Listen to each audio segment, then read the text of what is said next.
going on, everybody? Welcome back to Philosophy.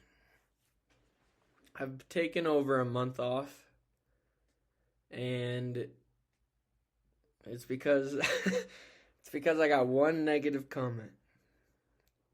I got one negative comment, and I took over a month off of the podcast. And the worst part is that it was from a dude named Ian. I let one negative comment from a dude named Ian knock me off my game for over a month. And it was a clip of a podcast where I think it was like one of the best podcasts to date. And I saw that, and it hurt my feelings. The comment was they have to start limiting the people who are allowed to make podcasts. And Ian,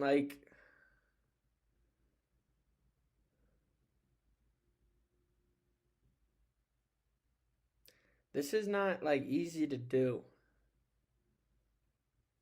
I know that I posted the first episode, and I post every episode knowing that people are going to make fun of it. They're going to laugh at it. People do it to my face. And that it's not easy to keep going.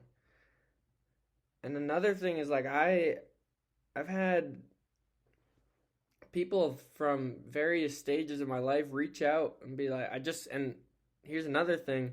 I just had another person stop me, and they're like, I listen to the podcast, you're kind of good at that, man. And I got a bunch of those. And all it took is one comment from a dude named Ian, and I'm gone. I'm ghost. It's and that's kind of I don't know, probably a stretch to say that's the human conundrum, but these days it's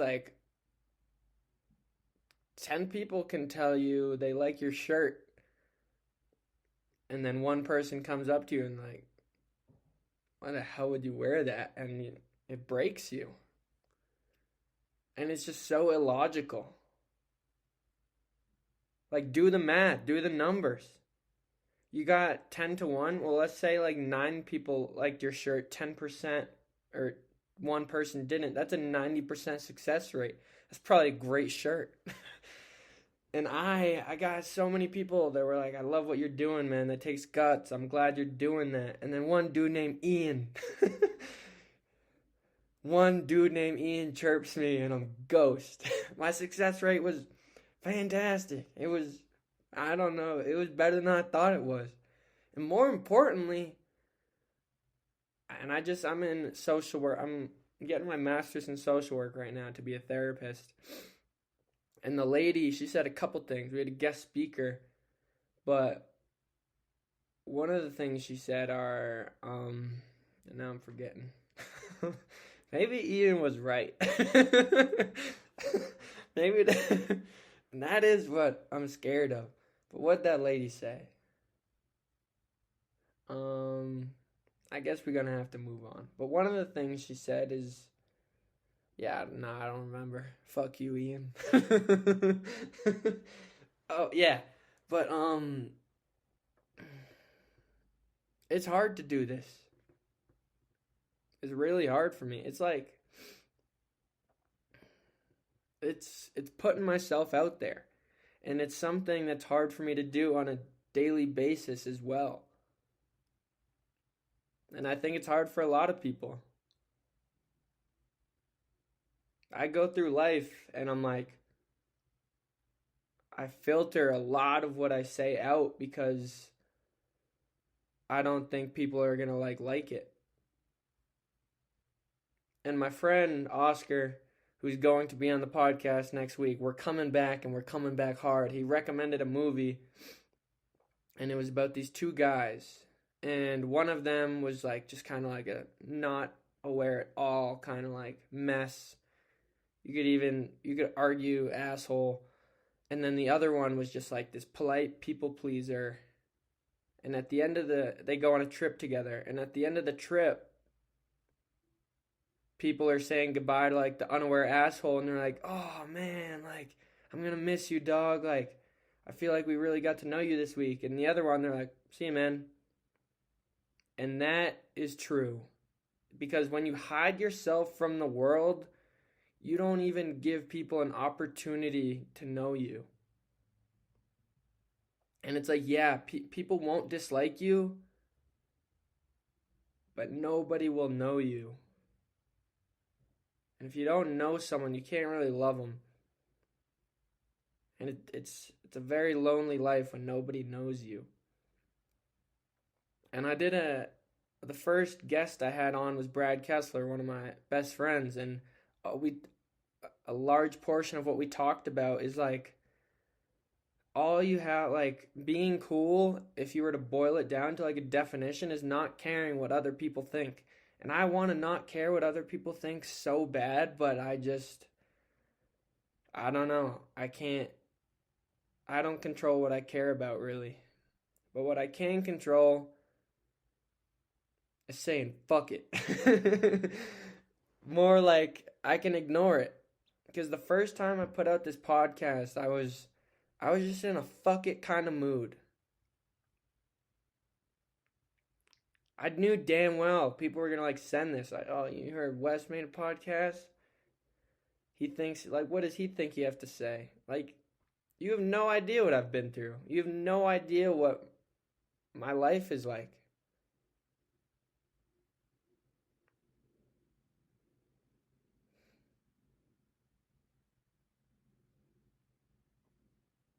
And that's another thing, Ian. Like, what was your goal? Like, I've left probably some hateful comments. But, like, what was your goal at saying, like, they got to start limiting the people who make podcasts? Like, maybe this one just ain't for you, Ian. I don't know. I'm a huge advocate of spreading, like, love and not hate. And I'm even a bigger advocate of being intentional.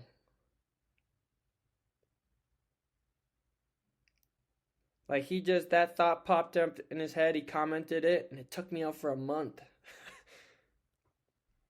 But honestly, I'd like to thank you, Ian, because it was an important lesson. If I keep making this podcast, I was bound to get a negative comment sooner or later.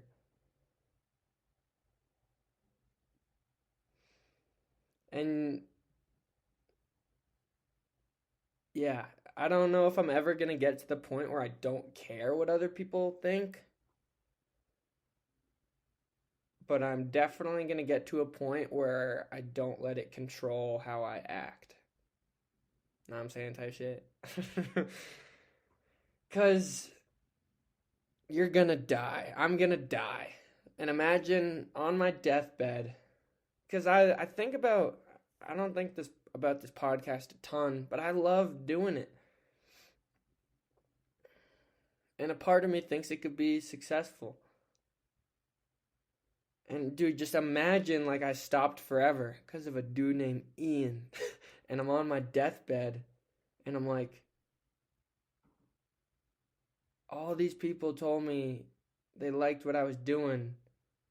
And one person told me they didn't. And I let that stop me. Like, you gonna let the Ian in your life win? Maybe his name's not Ian. Maybe his name or her name or their name is Latricia or Dennis or Alex. Or maybe even like Chris. Maybe their name is like Jennifer. But it don't matter the name. What matters is you can't let them win. And it's not even about letting them win. It's like you can't. Your life is not about what they think. They have their life. You have yours.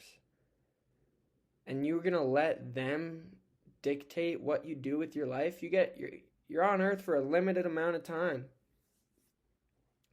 Probably 32 years. And you're going to let them control what you do with your life? And another thing is like, you got to remember your why. That's what that lady said. Hell yeah. I was in class and this lady was like, you got to remember why you do something. And she was talking about social work, but it's applicable to like anything you're doing. Because if you don't know why you're doing something, anything will stop you, including a hate comment from a dude named Ian. But if you know your why, then nothing will stop you. And I didn't do this podcast for Ian. Hell no. I did this podcast because I like doing it. And I think it could help people. And just by doing it, I complete the first part. I like doing it. And I've already had people told me they like it and it helped them. So the mission is already accomplished. Anything from here on out is bonus. I just watched the Peaky Blinders. And they were in a moment where they were almost guaranteed death. Like probably about like 90% that they were going to die. But somehow they got through it. Call it God, call it luck. But they were like, anything from here on out is bonus. And that's where I'm at. I've helped people. And I like doing it. I still like doing it. I'm going to keep doing it. You hear that, Ian? I don't know why I laugh like a baby. I don't. But I love me, man. I love me. And that's something a lot of people don't know, but I come to learn more and more every day. It's like how you feel about yourself is how you feel about the world. Like it's a mirror. A mirror. An example is like I met a kid when I first got to Denver, and I could just tell everything that came out of his mouth was like inauthentic, and he was like saying it to like try to be something he's not. And it had me fucking pissed. I was heated. I was livid. And yeah, I think I was right. But more importantly, why did that bother me so much? And it's because I did some thinking, and it was probably because I hate when I'm inauthentic, when I try to be something I'm not. When I hide myself from the world to be who I think other people want me to be. Not even who other people want me to be, who I think other people want me to be. And the truth of the matter is that other people want you to be yourself. That's why, like, the coolest thing you can do is not care about what other people think and just be yourself. And the only reason that bothered me so much when that dude was like inauthentic, he's like, I wasn't going to drink tonight, but then blah, blah, blah. I'm like, dude, you were like, ugh. And it was written all over his face that he was just like playing a character. And maybe I could have, if I didn't hate that about myself when I did that, then I probably would have just like laughed. Even if I knew he was being a character, like, it was funny, I guess. But, like, it bothered me so much because as I was talking about before, I often filter out what I'm going to say because I don't think people will respond well. But here's the thing. Fuck them. Because you have a limited amount of time on this earth. And here's the bigger thing. It's like,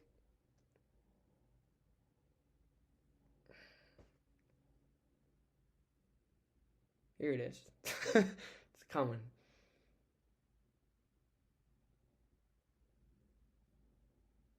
Here, okay, I got it. So like I hold back a lot of the things that like come to my mind because it's like, ooh, they don't want to hear that. And I do that and I make friends. But those friendships are so fucking surface level because they don't even know the real me. And that's my fault. And it's because I hide it from them. And if I didn't hide it for them, two things could happen. Either they like it and I can actually be myself around my friends, which would be swag, or they don't like it. And if they don't like me for who I am, then should they really be my friend? It's the same thing. I made a video about this on West Reflects. Those are for the OG fans who know how this all started. But I made a video, it's like when you're going after a girl or even like a job, you're trying to like say all the right things. And say you say all the right things and you get it. But then you have to say all the right things all the time to keep them. Kanye West, who's a controversial being right now, and I do not support what he's saying at all. But one of the things he said is, if your whole life you try to say the right thing, then your whole life is a test. And when did you have the most anxiety in school? On test day. Like, this is not a test, bro. It's life. It's meant to be lived. It's not something you have to get right. Be yourself. Be yourself. But for real, like, and they say death, I probably tell my podcast listeners they're gonna die 3 times an episode, but like, that's what it comes down to. You've limited time on this earth. It doesn't really matter if some people don't like you. And I've tried to make everyone like me, and it does not work. Because, like that movie, I should get the name of the movie. It's called A Real Pain. But like that movie, when you hide yourself from the world, you don't even give people an opportunity to know you. And if you go through your whole life not giving anybody an opportunity to even know you, then you are going to be lonely as hell. And life is hard. Do you really want to go through it alone?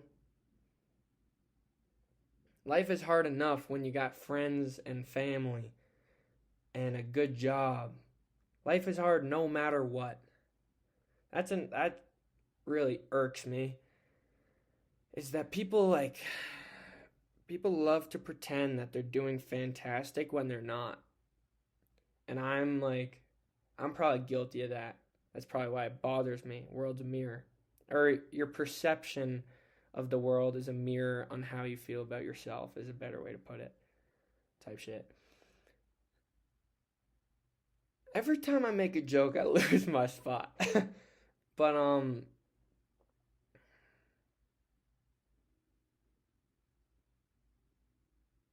yeah, life, it pisses me off.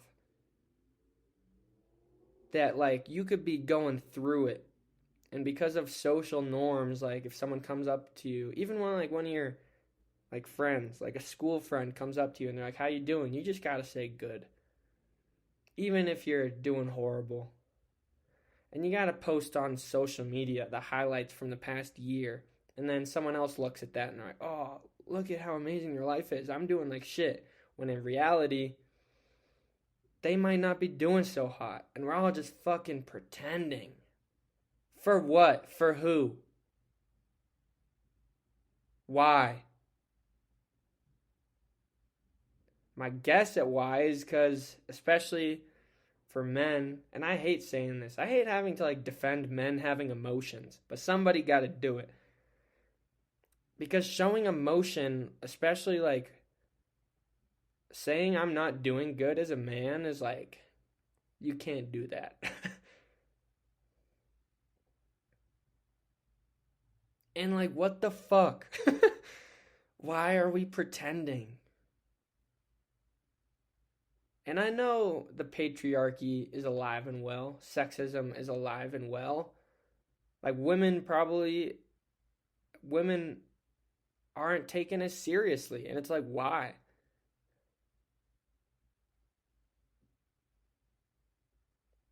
And that sucks. But you know what else sucks?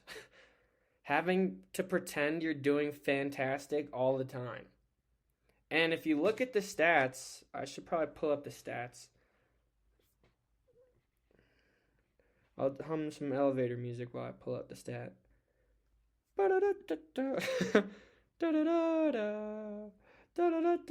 can't hum and search at the same time, so just give me a hot sec. How much more likely are men to commit suicide? And we're back. 3 to 5 times more likely than females. So in between 3 to 5 is 4. So that means for every one girl who commits suicide, there's 4 men. And women love to pretend that, like, men are just, like, living it up blissfully in this patriarchy. It's like, no! This shit sucks for us too. Like, how about we take women seriously and men are allowed to have emotions? Wouldn't that be something? Fuck. Like, think about, for every one woman who commits suicide, there is 4 men. What the fuck? And that's another thing. Like, we come up with these stats and they're like, that's really interesting. And then you keep doing your fucking crossword. Like, no. How about we do something about it?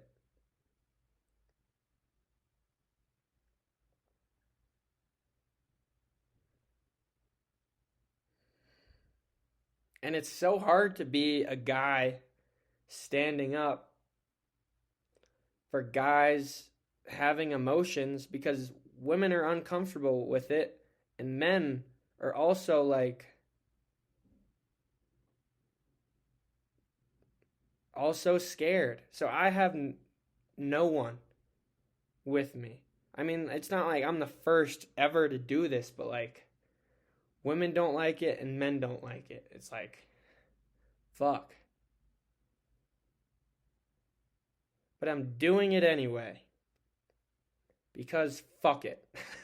Because I'm going to die one day and I'm going to live the life that I want to live. And maybe if I do my thing a couple years down the line, and if a bunch of men do their thing, and if women are receptive, then we could live in a more equal world. And yesterday I was in class, and I was talking to 2 of my classmates. We had to talk about something, and then we got a little off track, because I love getting off track. But we were talking about, like, how I got into social work. And then I was like, well, my passion is mental health. And I put passion in air quotes. And the only reason I did that is because it felt weird to say that I have a passion. Implying like men aren't allowed to have passions. And that's not really what it's like, but that's what it feels like. Like, I can't be passionate about anything. I can't show weakness. I can't, like, not be doing fantastic all the time. I don't like that. Frankly, it sucks. Because, as I've mentioned before, there's been periods of my life where I really was not doing okay. And I had to show up in the world as if everything was okay. And that sucked.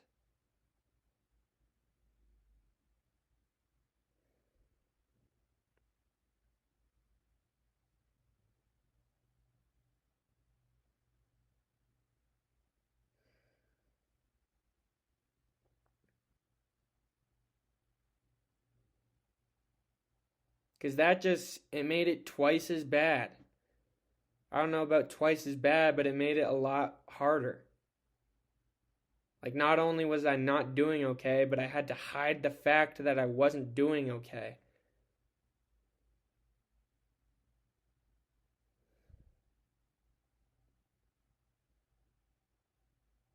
I had to hide myself from the world.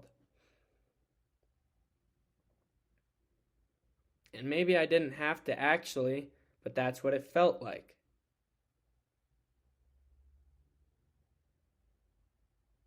And it felt like that because every time I did show emotion or said that I wasn't doing okay, shawties were like, well, that's not normal. Like, why is he talking about him struggling? Aren't men good all the time? Like, they're the ones who get taken more seriously. Like, but it goes both ways. That's what I gotta say. There's a quote. I'm a big quote guy. But it's like when you push someone else down, it hurts you too. That's the message of it. It's like when you want revenge and you get revenge, you think it's going to make you feel better, but it doesn't. It makes you feel worse. I remember I was in a fight with my brother when I was younger, and I was like, what can I say to get back at him, to hurt him like he hurt me? And I said the perfect thing, and I saw the smile just disappear from his face. And that's what I wanted. I got what I wanted, and I've never felt worse in my entire life.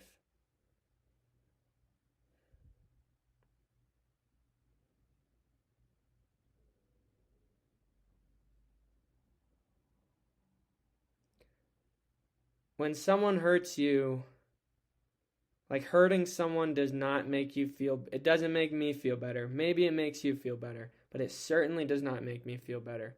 I couldn't tell you how many times I was in a fight where I was trying to think of the perfect insult and it didn't really get to them. And I was like, fuck, I should have said blank. I should have said blank. Finally, I get it right. I hit him where it hurt.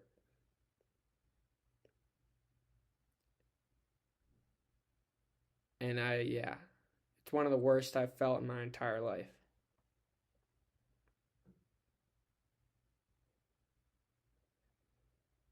Because hurting people does not make you feel any better.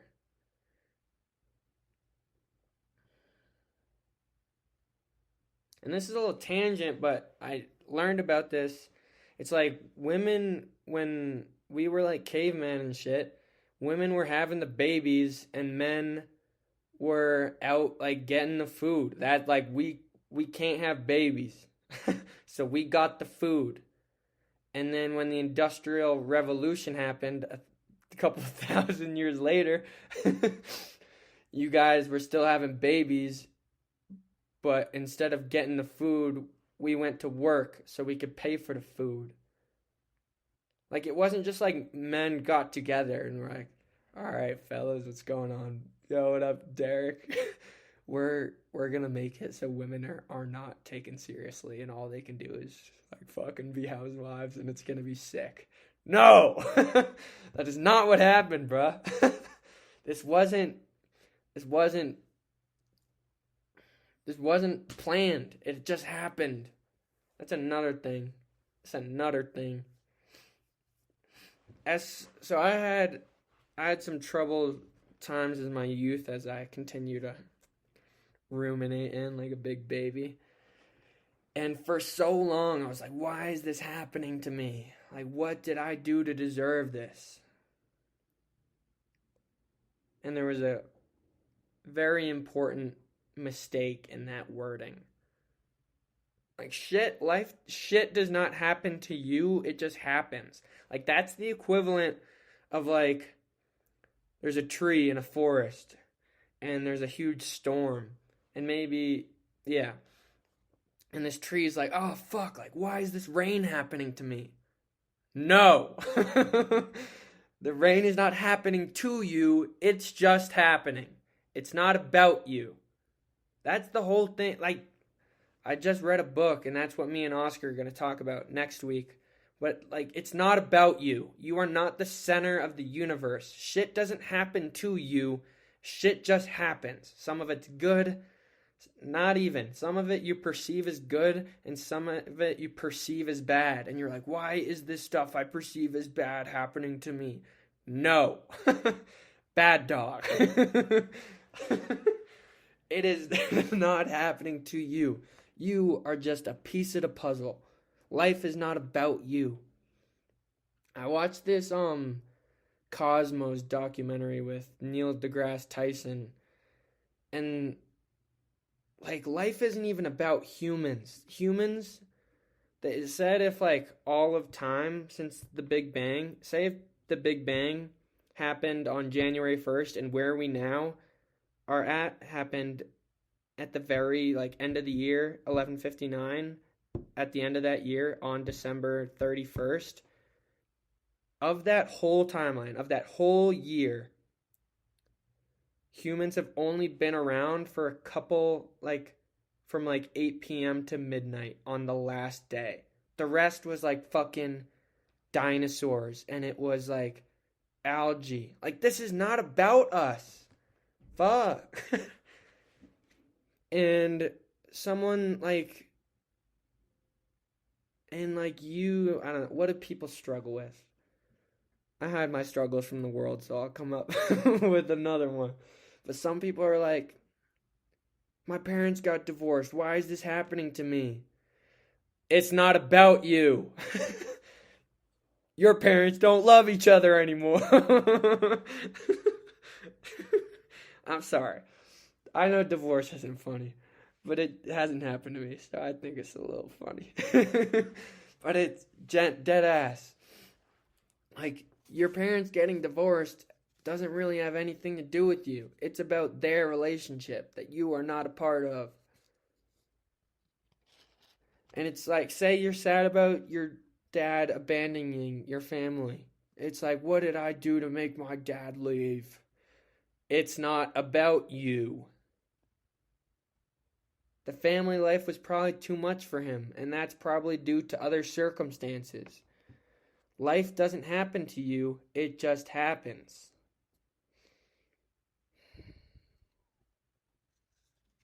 And that distinction is everything. Because, like, I had my own bad things happen to me, and I was like, it's my fault. It's because I'm not good enough.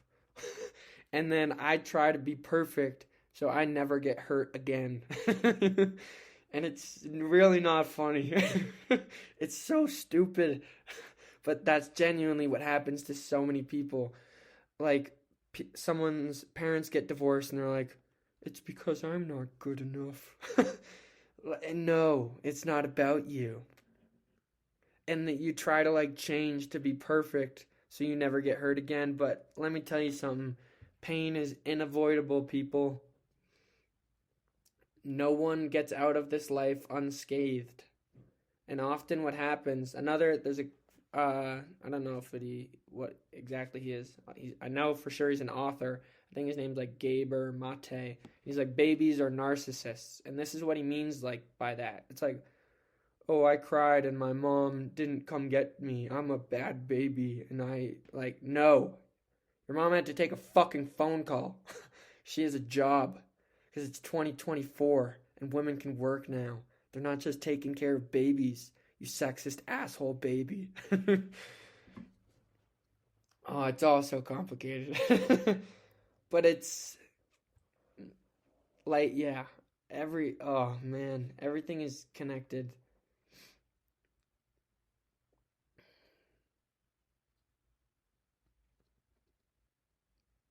Everything is connected, and it ties back to like the women, like men didn't come to get together and like, let's not take women seriously and it'll be sick and awesome and we can just watch football and drink beer and not show emotion. No. You guys had babies and we had to help out, so we got the food, and it was just like a stream of events from there. Life doesn't happen to you, it just happens. Something I spoke about before is how your perception of the world is a reflection of how you feel about yourself. And it's just, I didn't really know that. I think a lot of people don't know that.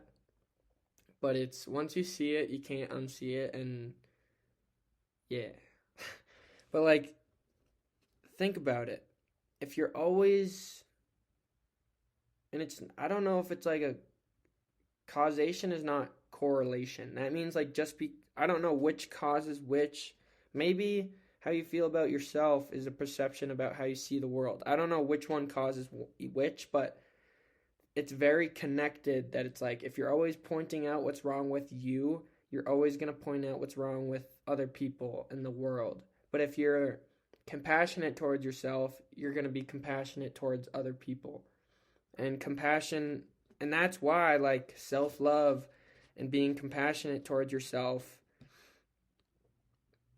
is of the utmost importance. It's debatably the most important thing, because it will change how you feel about the world you live in and how you feel about your life. So how you feel about yourself controls how you feel about life.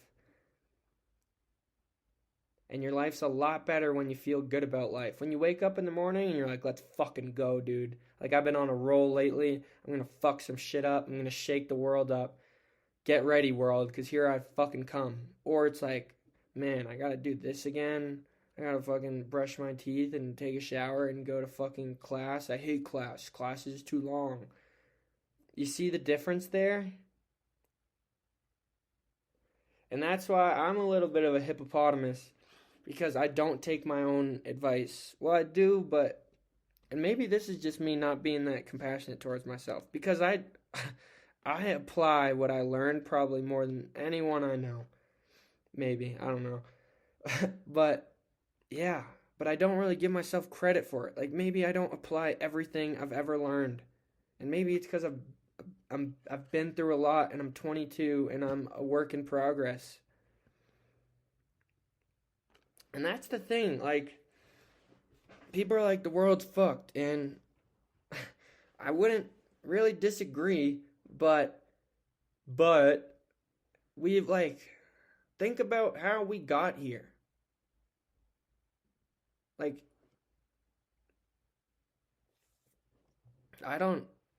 this isn't even religious, it's just science, and I hate when people, it's like, science versus religion. It's like, no. Science is just like what we've figured out about this planet since we got here.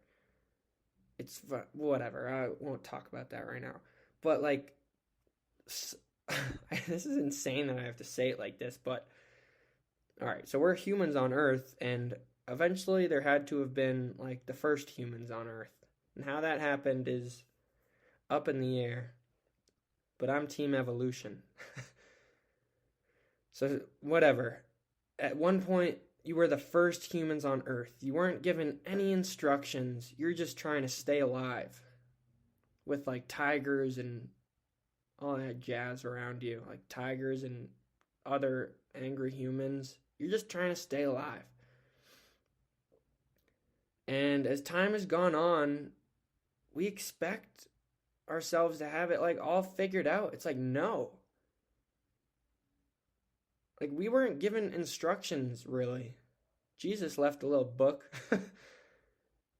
But, like, God, if you even believe in that, did not give us any instructions. We're doing our best. Fuck.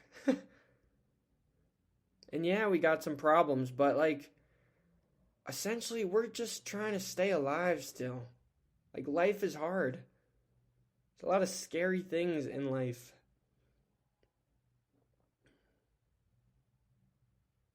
And it's like we're baffled that we don't all get along. It's like, no, like, I think we came from monkeys. Like, no other animal gets along.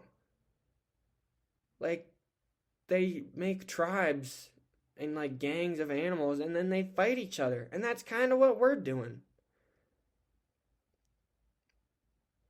I hope that we get to the point where we all live in peace and harmony. But I don't we're no different than the other animals. Like, they eat each other. At least we're not still eating each other, and that's progress. I know the boy Jeffrey Dahmer was still about it, but I feel like overall, most of us aren't cannibals. And that's progress. That's dope. Is it dope? Because nowadays we're just so lost. And we're like, what's going on? We act like before this point we had it all figured out. Wrong. No. Not at all. And we're doing our best. Everybody is doing their best. That's something I like to remember. Because remember that dude I was talking about when I didn't hate him, but I hated how everything he said I could tell just wasn't real, and he was trying to be something he's not. He's trying his best. I bet he would be himself if he could, but he's scared to. Kind of like I am.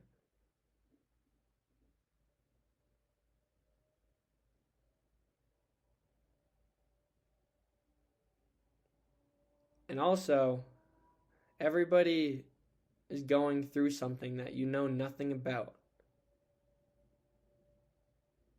Keep that in mind. But also, and that's because we pretend. And I get it. I don't really...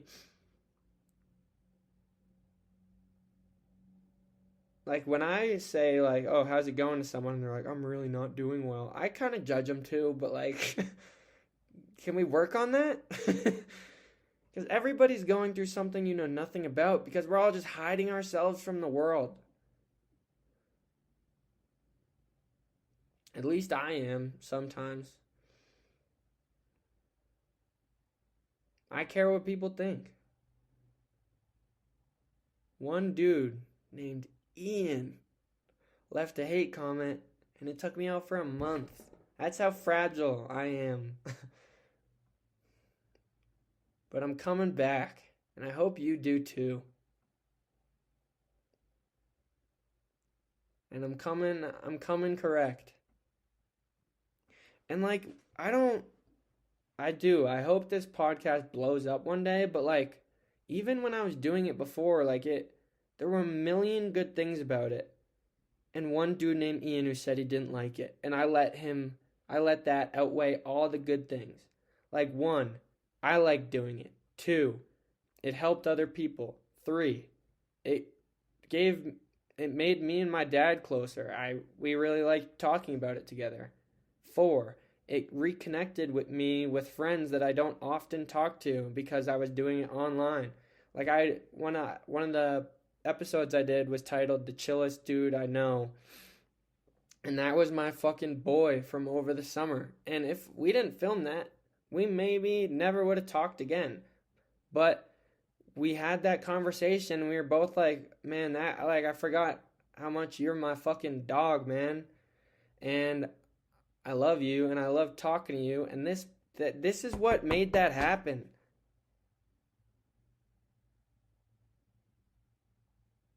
And this is also practice for me, sharing more of myself with the world.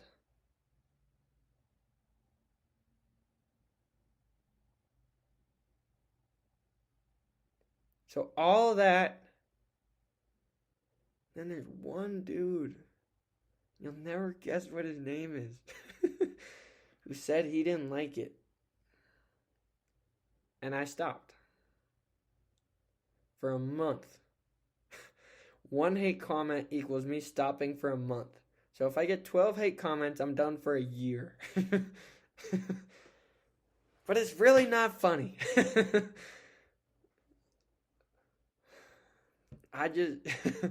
We'll probably, should I get into it? Let's flip a coin. Heads, I get into it. Tails, I don't get into it.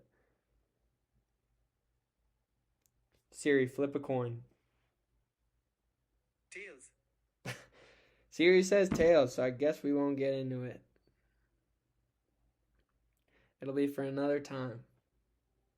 Because I think we've had a good talk today and it kind of all tied up nicely. And Siri agrees.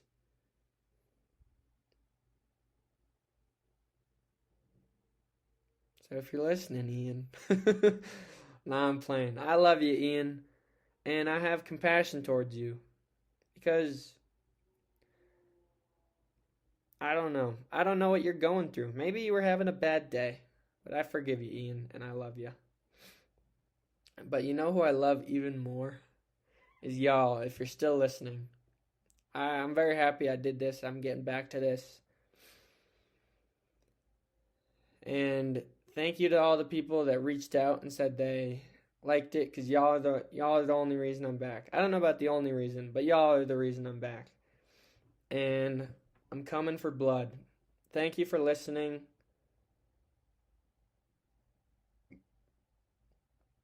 And one other thing that lady said, her name, I'll shout her out. Her name is, she gave me her business card. Where it at, though? I think it was like Sophia something. I'll find it later. Should I find it now? Ooh, here it is. It was Sophia Olan. She came to our class, and another thing she said was never second guess your authentic self. And it's so easy to. But it's probably just about the worst thing you can do. That's Mickey from Rocky. I love Rocky. And Mickey's his trainer. He's like, that guy's just the worst. And if you don't know, he's saying worst. And yeah, I'm going to keep my baby laugh because that's my authentic self. And people tell me they like my laugh. And I like it too. Because it's fucking like raw and it's authentic. And I'm done hiding my authentic self from the world. You hear that, Ian?